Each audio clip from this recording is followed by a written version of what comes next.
quickly reopen Substack. Hail the Barbarian Horde. I'm Joe. Let's see if I can get my camera working and hope the internet holds up. Sorry for the lateness. There was a lot to discuss, and it's been a busy day. But most importantly, how are you, Tom? I'm doing good. How about yourself? Tired, but hey, could be worse. Yeah. So this will probably be one of the most point form. I didn't spend as much time trying to wax lyrical about the individual writers with this issue. So it's a more to the point thing. I really like next time I'll try to. It's just today I've been running from one fire to the next.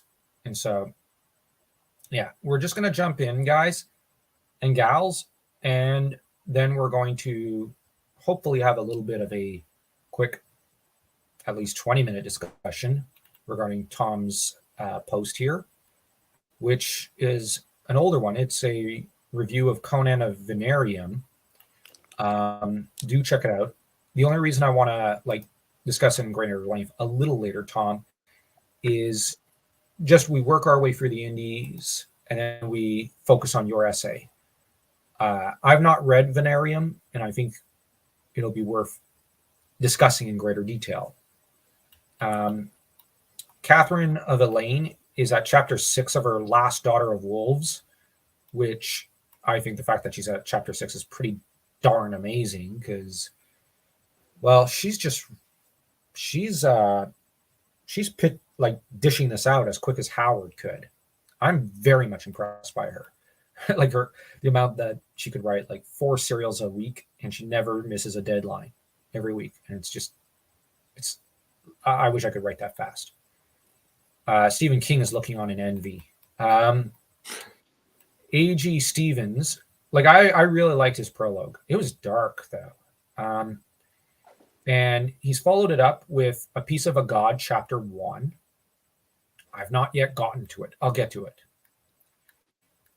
Daniel O'Donnell wrote a 100-word story called The Endless Battle, which, okay, I'm not familiar with flash fiction as much, or microfiction or whatever, but Daniel O'Donnell, I know a bit of his work. He's pretty good. Marco, now he's a Zelda fanboy, but he's also I think, Dark Souls guy. And his work includes quite a bit of horror elements, which I really like. And there's some horror in Zelda as well. There's a reason why last time I made sure to set up the live stream also on my Zelda channel, because, it just seemed appropriate given Marco. I'm sure he'd like that because he's a big Zelda fanboy. But he seems to mix Zelda with some sword and sorcery elements, which is pretty neat as well. So it's a sword, sorcery, horror, Zelda mix, which I think is pretty cool. Joshua Culkin's Trewergy, I butchered it. Good writer. He's a really nice guy. I don't know what Not So Epic is, but it's I know what it is. It's a story, obviously, but and apparently it's got dwarves. I don't know what the story's about. I'm just supposed to include them all into the event. But I'm pretty curious to find out, given I've been interacting with him throughout this week. So yeah. I don't know. It's when these guys start tagging me and start trying to interact with me and hold a conversation with me, I get curious about them. And oh yeah, if someone just submits a story and never interacts with me, I'm not as likely to go and read it. But if I keep seeing them crop up and their name crop up, well, then I say, well, obviously I got to read his story because he's, I keep running into him at the coffee shop, so to speak. You know what I mean? The Substack coffee shop. So I'll take a look at it. I'm not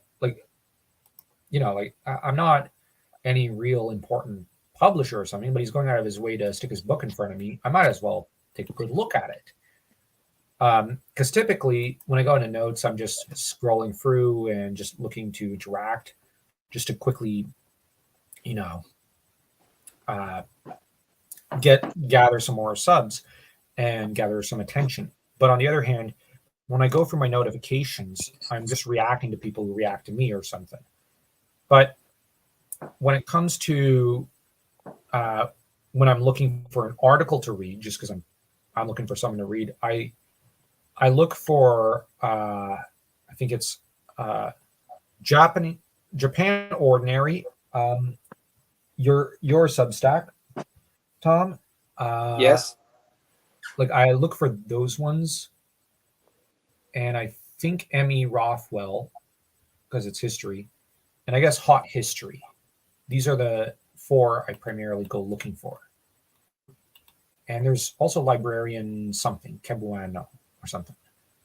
But if I see someone else tag me, I check them out. Jolan Hildebrandt, he wrote a really interesting story a while back on fantasy wrestling. I want to go back and check that out. I've also interacted with him throughout this week. I'm pretty darn curious, especially since his other story had wrestling, which I thought was funny. Black Knight is a regular at these events. He's more Sword and Planet, isn't he? Yes. Barsoon type stuff. Yes, Except, or like Conan on another planet, basically. yeah. I'm not gonna lie. I think that I actually like his style a little better than Edgar Rice Burroughs. But Okay. on the other hand, I'm not gonna lie. I really love that John Carter movie. Hey, Kahuna. Hello, how are you, Ultimate Kahuna? What's up with you? And I think Tom and I already went over it, but we're doing well. Oh, we have Mark. Did I hear fantasy wrestling? Finrod Felagoon wrestled a werewolf. Oh yeah, that was awesome. Sorry, that was awesome. Good night, good evening. Bon après-midi. It's like an orc wrestling, I think, like a human or something. Where is he? No, it was Yolan. This guy. MWA number 4. I think this is his 4th wrestling story. He's written 4 fantasy wrestling stories, which is, I think, is just so cool that he does that. I'm not a fan of wrestling, but I look at his stuff and I'm like, I got to read this. I got to read this down the road and just review this stuff because, like, it's fantasy and wrestling. It reminds me of Kirby, and I love Kirby. Kirby Superstar is so underrated. Let's see. I do agree with Razor Fist on one thing. Kirby never disappoints. Sorry, I'm a Kirby fanboy. I have been since I was 3. Michael Marpong. I grabbed the wrong link. I grabbed the note. Blasted. I'm going to have to fix this later. Michael is he's focused on more Roman style fantasy fiction, and I love that. I've not yet sat down and read the Santara commentaries and whatnot. Ooh, the table of contents and synopsis. I'm gonna open that later. I've got it in a new tab. I look at the summary here and the synopsises that he keeps submitting, and I'm like, I like this idea, and so I'm really gonna have to check him out. And Michael's been nothing but patient with me, even though it's been like 3 weeks or something, or 4 weeks since, I first got introduced to him. Really nice guy. Man behind the screen, he's the one I interact with the most after yourself, Tom. I really like hanging out with him. I don't think these events could have happened without him. He's keeping track of a lot of people that are involved in this event. He keeps reminding me when I forget people, and he was the one who told me we actually have to compile a file with a list of everyone because there's so many people, and I'm going to be doing that later. This is why it's got to be a bit of a short stream. I got to spend the next few days compiling a whole list of, I think, like 24 furry people, and make sure I've got all the names and I leave no one out. Man behind the screen has been like I'm behind on reading his story. He's a really good writer. I really like his The Claws of the Nalongu. I'm really eager to continue reading. He's really good. Harold Ember, I finally sat down and read his story of Sir Knight. I really liked it. How do I describe it? You ever play the King's Quest stories, Tom? Never heard of it. What is it? It's basically fairy tale. Like, think of it as they took fairy tales, made it fantasy, and just made it a series of puzzle games. And Really? yeah, it's like if Jean or like, let me think, a folk hero. They invented their own folk hero, King Graham, and he goes on quest. He goes on adventures, and you have him 1 week have to wake up Sleeping Beauty.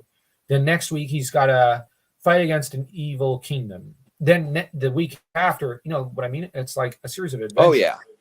It's really fun. Or he's got to fight a dragon, but then he finds out the dragon's a bit of a victim, and so he lets the dragon go, and the dragon doesn't hurt anyone anymore, and that's it. Like it's really interesting. It's the series was directed at kids, but an adult can appreciate it, and I really love the King's Quest series. And the thing is, Harold Ember captured that feel like of an old fairy tale with his Tale of Sir Knight. It was so good. And I've got my own Polish epic poem, The Song of Rizard, Most Royal Rescue.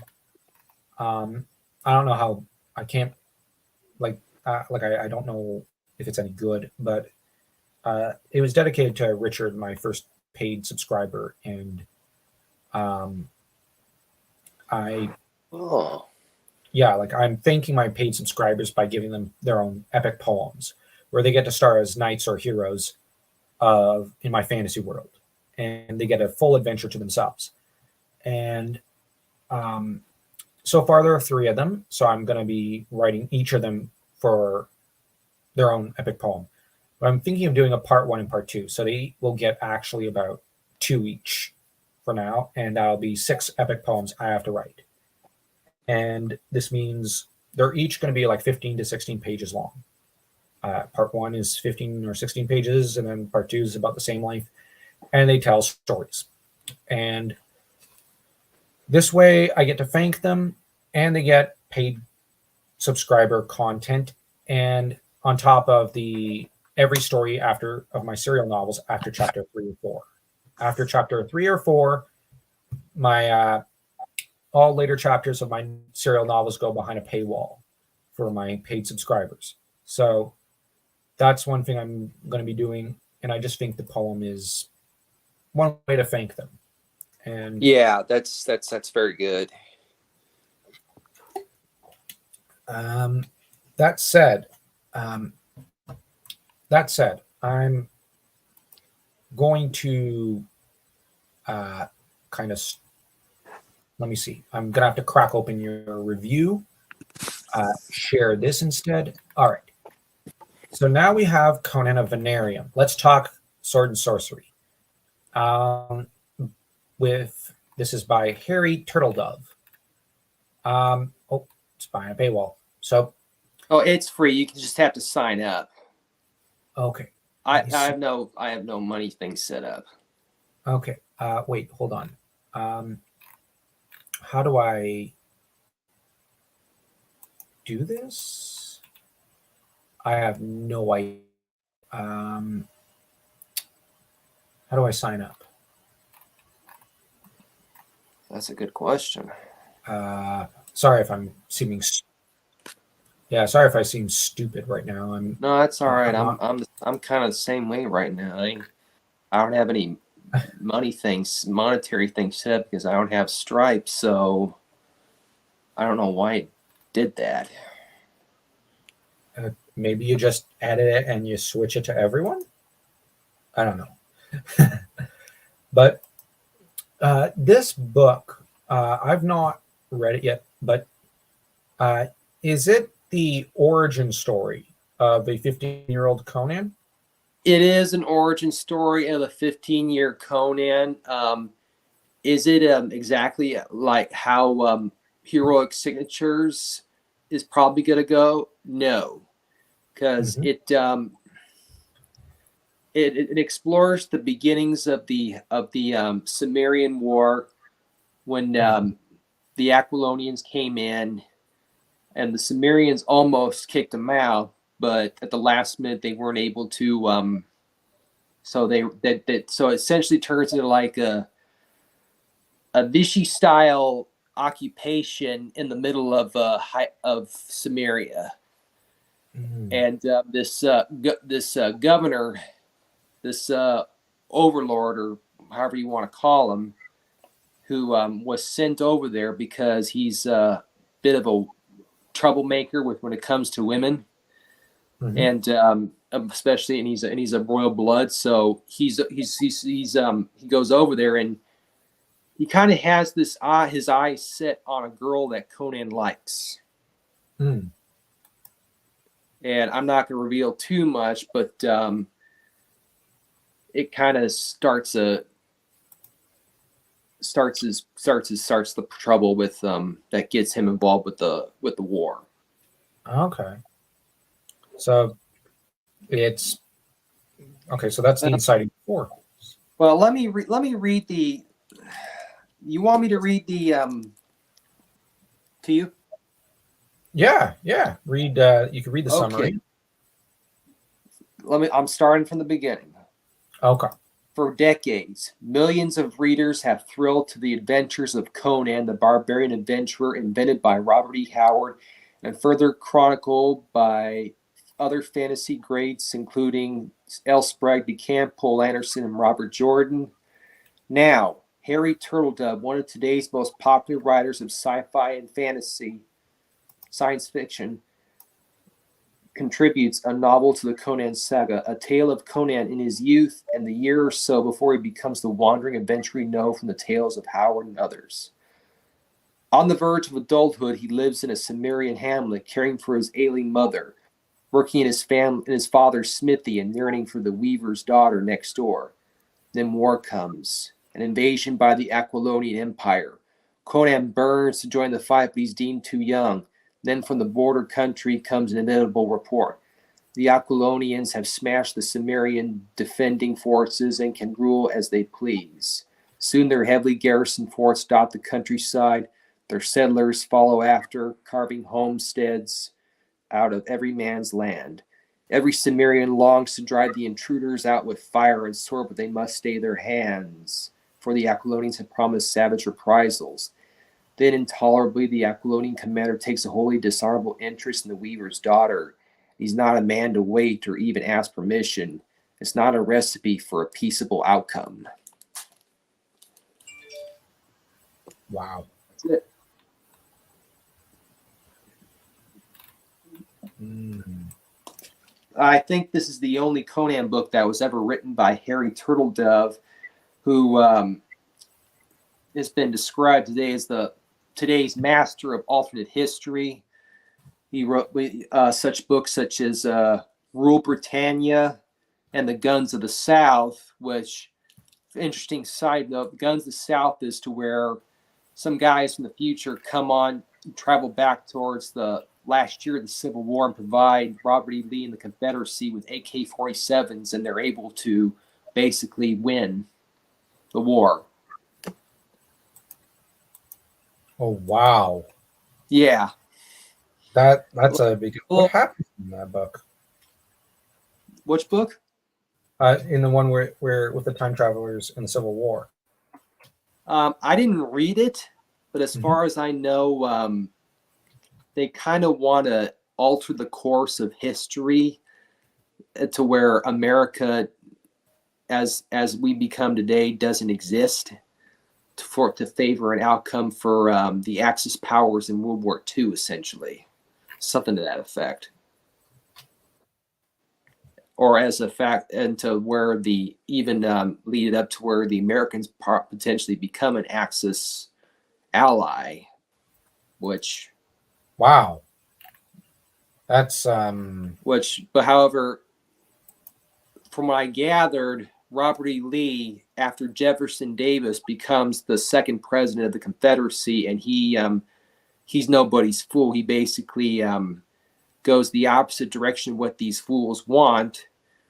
He frees the slaves. Basically, the civil rights movements that were started in the 1960s, 1950s happened during Lee's time. In fact, it's even cataloged that you can even look through accounts of Lee and the generals of the Civil War. A lot of them really were real ahead of their time. They wanted to get rid of slavery, and they wanted to bring about a sense of equality for people, much like what Martin Luther King Jr. was to America in the middle of the 20th century, which unfortunately, because they fought for the South, and it's only since the past 40, 50 years that the Civil War, the memory of the South has been really tarnished into this they're a bunch of white supremacists and blah blah blah. No. 99.9% of the men that fought in the Civil War for the Confederacy didn't own slaves. They only fought because Lincoln sent the Army of Northern Virginia to invade the South, and especially under Sherman, they had a scorched earth campaign where they basically took as they wanted. They pillaged the land and burned everything, much like what Napoleon did when he went into Russia. okay. I'll actually freely admit I don't know much about the American Civil War. So, okay, like I said, Yeah. I don't know much about that war. I'm a medievalist, so there's a lot of details of modern history that I don't know. So, okay. Well, technically, too, the Civil War, the American Civil War, the war between the states, as it was originally called, was the very first modern war. True. I do know that much. Very true. And yeah, the industrial. And here's an interesting fact for you. You know the trench warfare that was heavily used in World War I? Yeah. They all took that from Lee. There was a point in the Civil War, especially during the Wilderness Campaign, where the Confederates they trenched themselves in, and there was some instance of trench warfare. Well, when the World War I came along, they adopted a lot of the strategies that Lee, Stonewall Jackson, and the other Southern Confederate generals used, and adopted them for their campaigns in the First World War. The trouble is, the First World War generals were not as smart as Robert E. Lee. No, because they just meat grindered their men to paste, and it was. There's a reason a lot of them, like Tolkien, walked out very traumatized. well, I take an exception for Blackjack Pershing. Okay.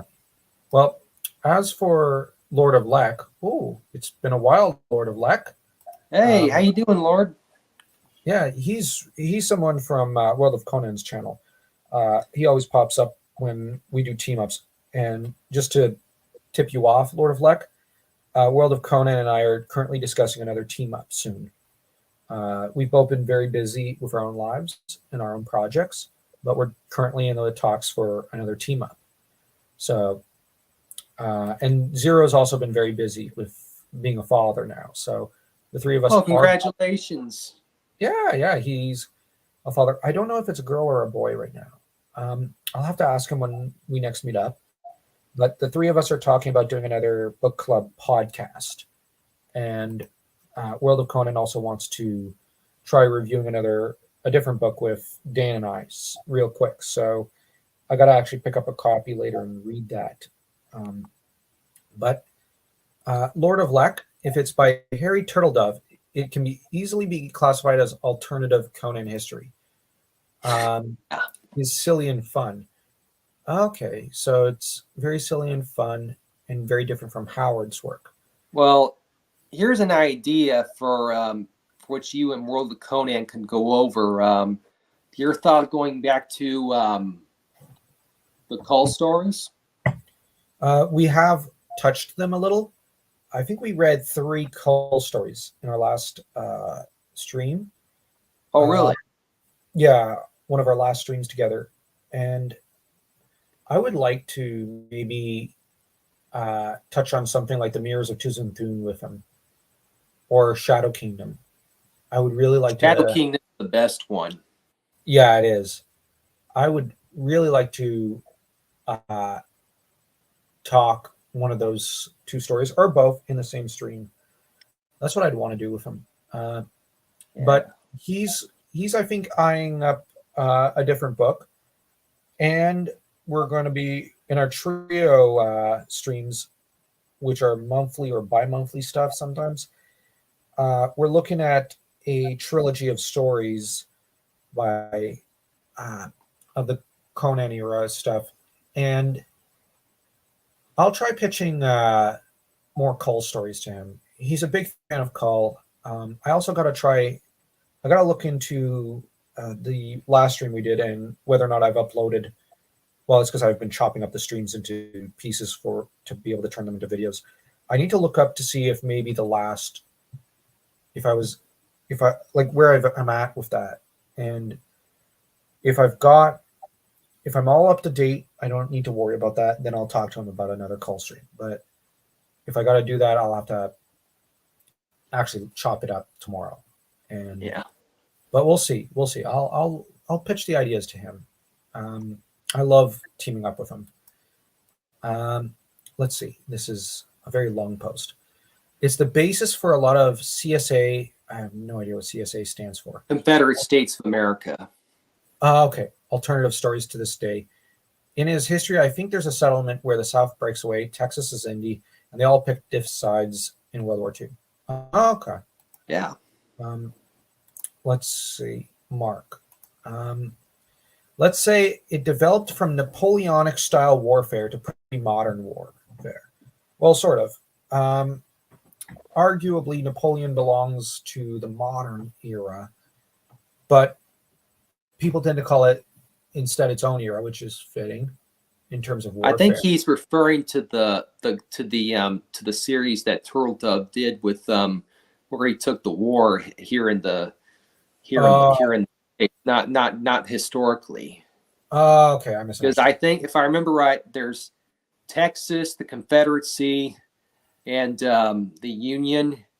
Well, you know this. Right after the Civil War, the Union took Canada and integrated Canada into the Union. And honestly, this might sound weird. The Union on its own could not have defeated Canada at that time. No. Because at the time, Canada was a martial society, and we saw what happened in the War of 1812. America wanted to conquer Canada, failed, and had to basically make peace in 1815. But on the other hand, I'm going to make a weird argument. I would argue that I don't know if America could have conquered Canada up until 1945. Like up until that era, I don't know if America could have taken Canada by military force. That said, in the post-1945 era, there's no way Canada could resist or could push America back. America could easily take Canada if she wanted to, and arguably, Canada's become little more than a colony of America. So Canada has been taken by America, arguably. So I don't know what you think of that, Tom. I'm not trying to be controversial. I'm just trying to say, I wouldn't like, say that Justin Trudeau, though. well, yeah. Obviously, if America invaded Canada today, Canada would fall easily. Wouldn't even last a week. Wouldn't even last a week, I would argue. But if, let's say, let's just in the 50s or 60s, if America invaded, Canada would fall. That's the truth. I just think we wouldn't stand a chance. But if it was like the 1910s or the 19th century, Canada was a very different society. And because it had the backing of the British Empire, which at the time was the world's most powerful military and political and economic force in the world. Yeah. And the British Empire was allied with the French Empire. And there's a reason some historians are now calling it the Franco-British Empire, because they kind of shared their empires together. So you mess with one, you mess with the other, and nobody wanted to do that until Germany. And got to give the Germans credit. They basically tore that empire apart. But the thing with Canada was also the British, and Churchill commented that they were the best troops they could muster. Like, all the best troops were from Canada. And okay, but the thing is that Canada is a totally different Canada from today. That Canada was nicknamed the Red Ensign. Like, that was Britain's baby. Like, Quebec was France's baby. Now, like, you have, it's a very different country from today. Yeah, like the Canada of that time boasted of a very strong military tradition, and was proud of its martial heritage and proud of its British, Irish, French roots. Today, no. So, very different country. America's remained very proud of itself in a way, and with good reason. So, yeah, but I'm not trying to be political. I'm just trying to comment. Very different countries. Yeah, the Sicilian Fun was the Southern Guns Turtle Dove. Oh yeah, that's, Tom, that's the one I'm talking about. When Yeah. it took Canada, it was just the border regions they needed to occupy due to the rest being mostly frontier. Yeah. It was actually during Turtle Dove's version of World War I when they took Canada. It was just the border regions they needed to occupy due to the rest being mostly frontier. Oh, okay. Okay, interesting. I think I never read that series, so I never was big in alternate history. I mean, same. outside of the Man the High Castle or Bring on the Jubilee, Yeah, okay. I was referring to the ACW. It had line infantry tactics from the Napoleonic times. Oh, interesting. But in the later stages, more and more siege trench warfare, pre-World War I. Okay, cool. I'm learning new things. That makes it a productive day. Oh boy, I'm rushing to keep up with this chat. Not really. We refer to it here as the Red Ensign Canada, but that's just a reference to pre-60 flag change. Most British colonies had red flags. Yep. Canada had the Red Ensign as a very special flag after 1922, I think, in honor of World War I. And last I checked, there were references to it being the Red Ensign. And that said, arguably in World War II, I would argue Australia did showcased herself to be like basically did far better in some battles than Canada did. That said, in other battles, you had like Leo Majel, who took an entire battalion, I think, or platoon of Germans by himself, which is remarkable. I think it was like 100 Germans all Well, there was on his own. I heard the Gallipoli, which the Australians, that was the ones that the Australians suffered. They did a really good movie in the 80s with Mel Gibson. I don't know if I've you've heard seen of it. It's a really good movie. Yeah. And but that battle was actually all planned by Winston Churchill. Mm. And it actually brought him a fall from grace for a period. And when World War II came along, he was able to stage a political comeback during England's hour of need. Mm-hmm. Yep. And now with Lord of Luck, he is right that before 1965, Canada had a beautiful looking red ensign flag. And then we switched to the maple leaf. And after that, Canada underwent a radical change as a country and became a very different nation. There were Newfoundlanders at Gallipoli as well. Oh, yeah. That's right. Doubtlessly, they fought as well as the Irish and those of Irish descent always did, which is to say they probably did a damn good job. I held a very high opinion of Celtic people, also because I am Celtic. So, and Newfoundlanders, I've met them. Some were timid, most were timid, but historically they've been a fierce set of bulldogs who could bulldoze their way over superior numbers. So, sorry, I really like Newfoundland, Telmeth. So, yeah, I didn't expect to be talking World War I and II. Honestly, not my strongest forte for history, as I think I'm showing. So I'm actually going to thank the chat and thank you, Tom, for clarifying details for me and covering up my my limited knowledge. All I know is that with Canada, we fought under a red ensign. Britain awarded us a special red ensign. We took pride in that. I think some of our politicians at the time like to call ourselves the Red Ensign. And then there was World War II, where we fought for Britain because, of course, we did. We were commanded. We were part of the empire. And Canada shined in, I think, the Italian campaign, and D-Day, and the events after D-Day. Oh, yeah. Canada did shine on D-Day. Oh, yeah. We went. I think we did better than everyone else. But the trouble is, like I said, like I don't know much about, as much as I should, about World War I and II. These days, when it comes to history, I'm basically going back to the Plantagenet, which is to say medieval England and France. And after that, I'm planning to do some more reading on Roman history. I want to read up about aqueducts, their construction methods, their architecture, and how they worked.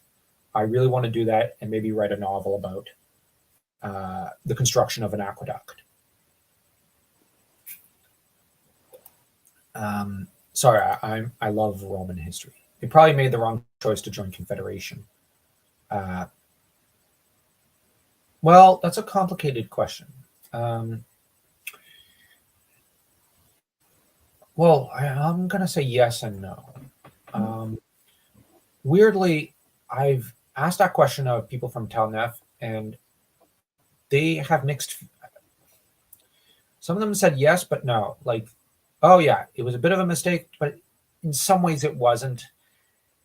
And when I was out there last, and when I talked to some, when my brother also looked them up online, whenever there's a Quebec secessionist movement, and I asked some of them out there, they would want to become part of Quebec, like to an extent. Some of them would, not all, but some would.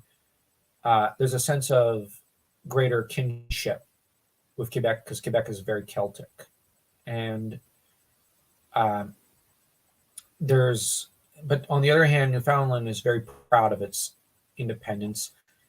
And when I spoke to some of the people there, they felt that if Quebec seceded and got Newfoundland, they'd be better able to negotiate decentralization and better able to negotiate leverage out more rights and whatnot. And because Quebec would be interested in deepening its economic ties with France and Franco-Afrique or French Africa, Newfoundland would become a gateway, and thus its economy would boom even more again. And that if they could leverage out a bit more independence from Quebec, from within Quebec, and also have Quebecois protection and perks, they would win ultimately in this kind of. Isn't it true too that a lot of the Canadian provinces do more trade with my country, America, to the south than with each other?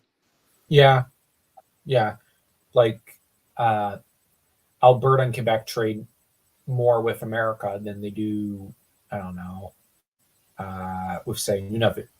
But in turn, Quebec trades more with France than it does any other country, and even the other provinces. Labrador and New Brunswick, that's its name. I always think Acadie, the French name for it. But they also negotiate and trade almost more with France than they do in Quebec, like because they're gateways into Quebec of sorts. They negotiate and trade more with France than they do, say, Ottawa.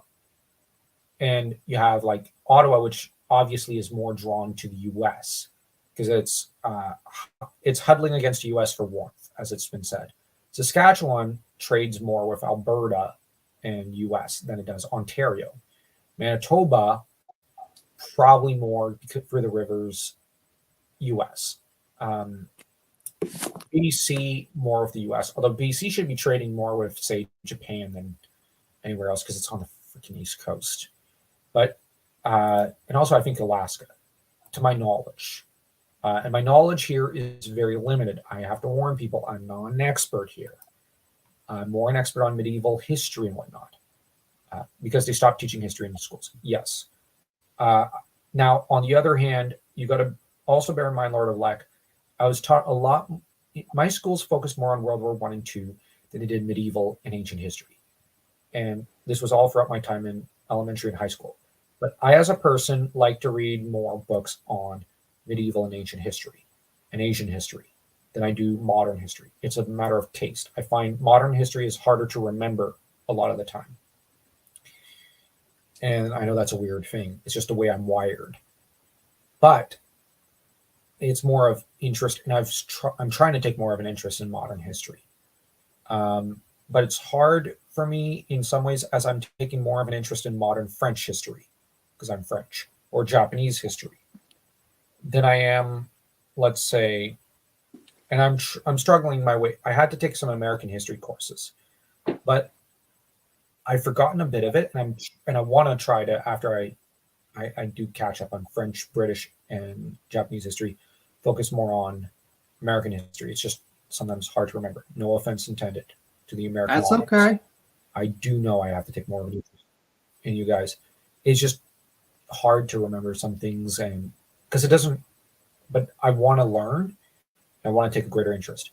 It's easier to remember American literature, I find, because American literature is quite good, than it is American history after the founding fathers.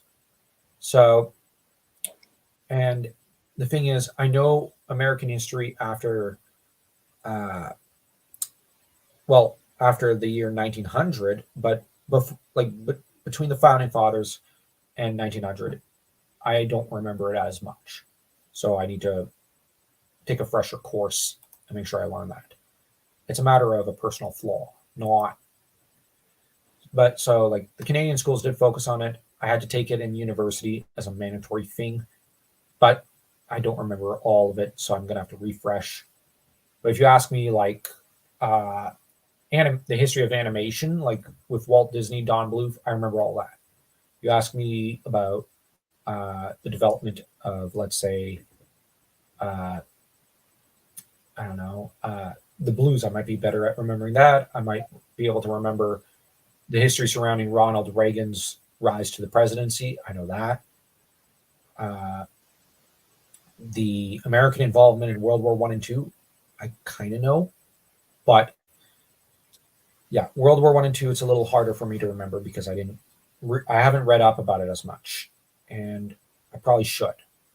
So, yeah, um, that's something which I don't blame my teachers. I tend to take responsibility for myself. Also, like I know more about Howard and his personal history than I do, let's say, the Battle of the Alamo in Texan history, which to all Texans, sorry, it's just I like Howard. I love fantasy. I love ancient and medieval history. I still gotta learn here. Um, but like I said, I'm looking at the Plantagenet, and because I'm reading that for a book club and instead of podcast, and I want to study up on my aqueducts as a technological, architectural history thing because I'm very curious about the aqueducts. I got to chatting with Chuck Dixon on Twitter about them. Then he did an entire video on aqueducts. So now I'm really curious and I'm really wanting to learn about aqueducts. And I think I can write a fantasy novel about the construction of an aqueduct. Oh, I don't know if it sounds boring, but I want it to be like Towards the Earth. So there'd have to be politics, there'd have to be romance, there'd have to be murder involved. But I'd want to showcase the importance of these architectural marvels and how they transported water from local mountains and sometimes rivers into the cities, and how that they brought clean water into the cities. And contrary to the myth, they did not convey lead poisoning to Romans. The aqueducts were bringing clean running water into these cities. So the myth of lead poisoning is just a myth. So, yeah, that's something that I have a lot of interest in. Often we need fewer specifics and more grand picture. Same with fantasy world building.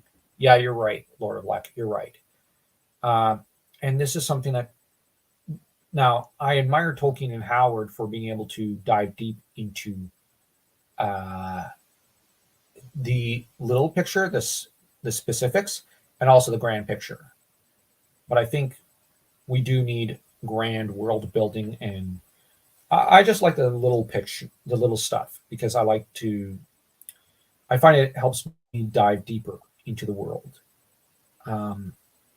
And so for me, like knowing more about the architecture of, let's say, Gondor and Arnor or Aquilonia, I find it just fascinates me, and it makes me find it easier to believe this world exists, this alternate Earth exists.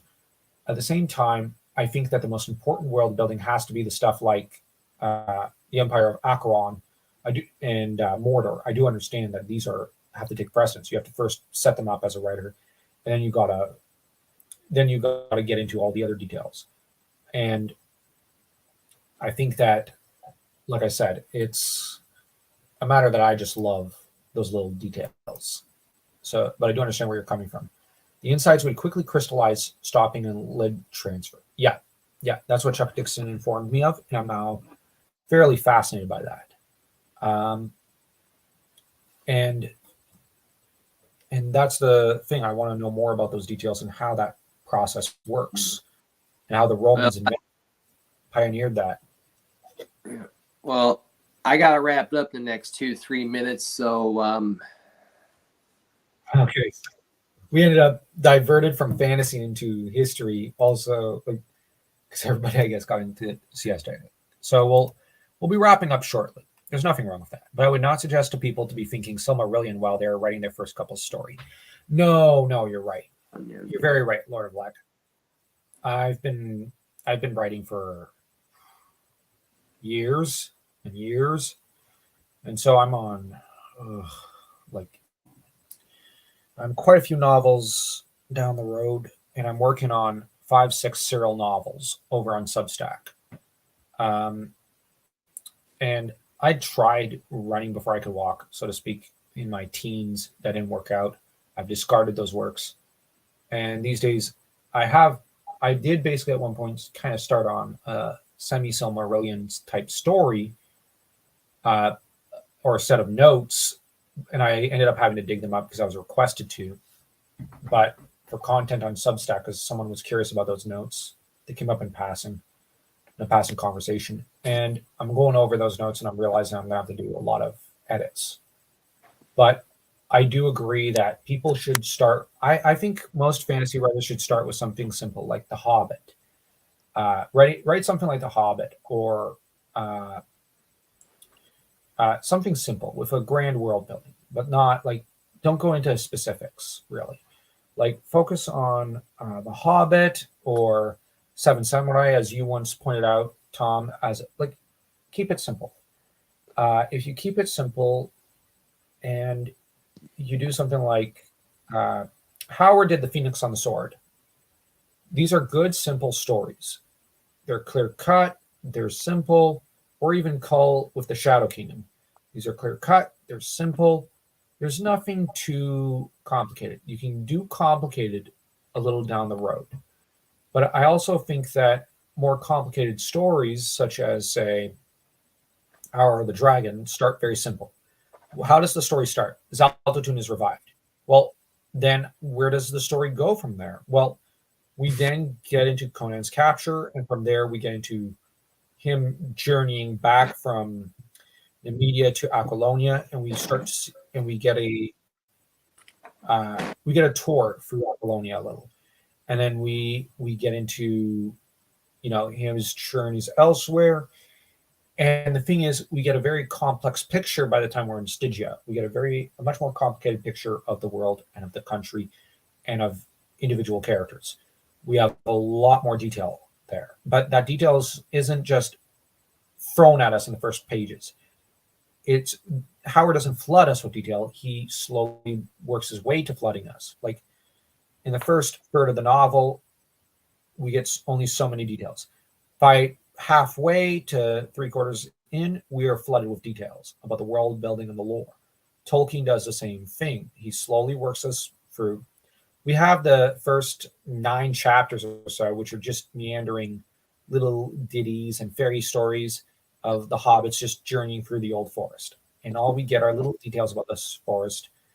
We don't get the grand sweeping romance and epic action adventures and the Rohirrim and Galadriel until much later in the story.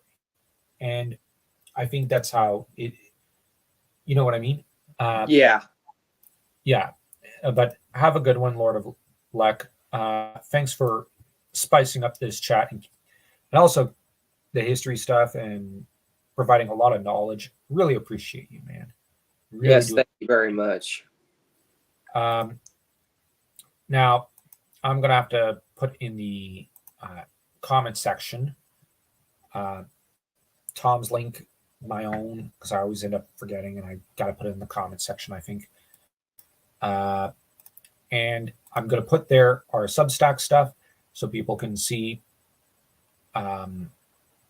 what we post up there.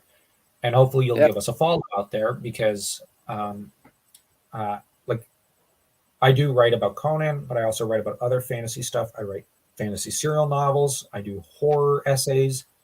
I do philosophy essays. I do sci-fi essays on occasion. So there's something for everyone. Even movie essays like Last Samurai, and I'm planning a Rocky essay soon on the Rocky movie. Also in honor of Carl Weathers. Yeah, I heard he died.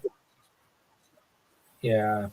I loved his Apollo Creed character. And Tom, on the other hand, writes, like if I do lit criticism, Tom does these real deep dives into the construction of the movies, how they were shot, the production, and you also do these really great reviews, diving deep into the story. You've done that for not just movies, but books and Conan stuff for the Brothers Aborian fans. You've done, I think, Godzilla. You've done Kong. You've done a lot of different movie and book stuff. So there's something for everyone on both Substacks. The links will be down below. And don't forget to smash that like and subscribe button here. But most importantly, go give the Substacks a follow, as the Substacks are what we're trying to market here with this chill stream. So I'll see you all around, and do take care, everyone. Bye, guys. Bye. And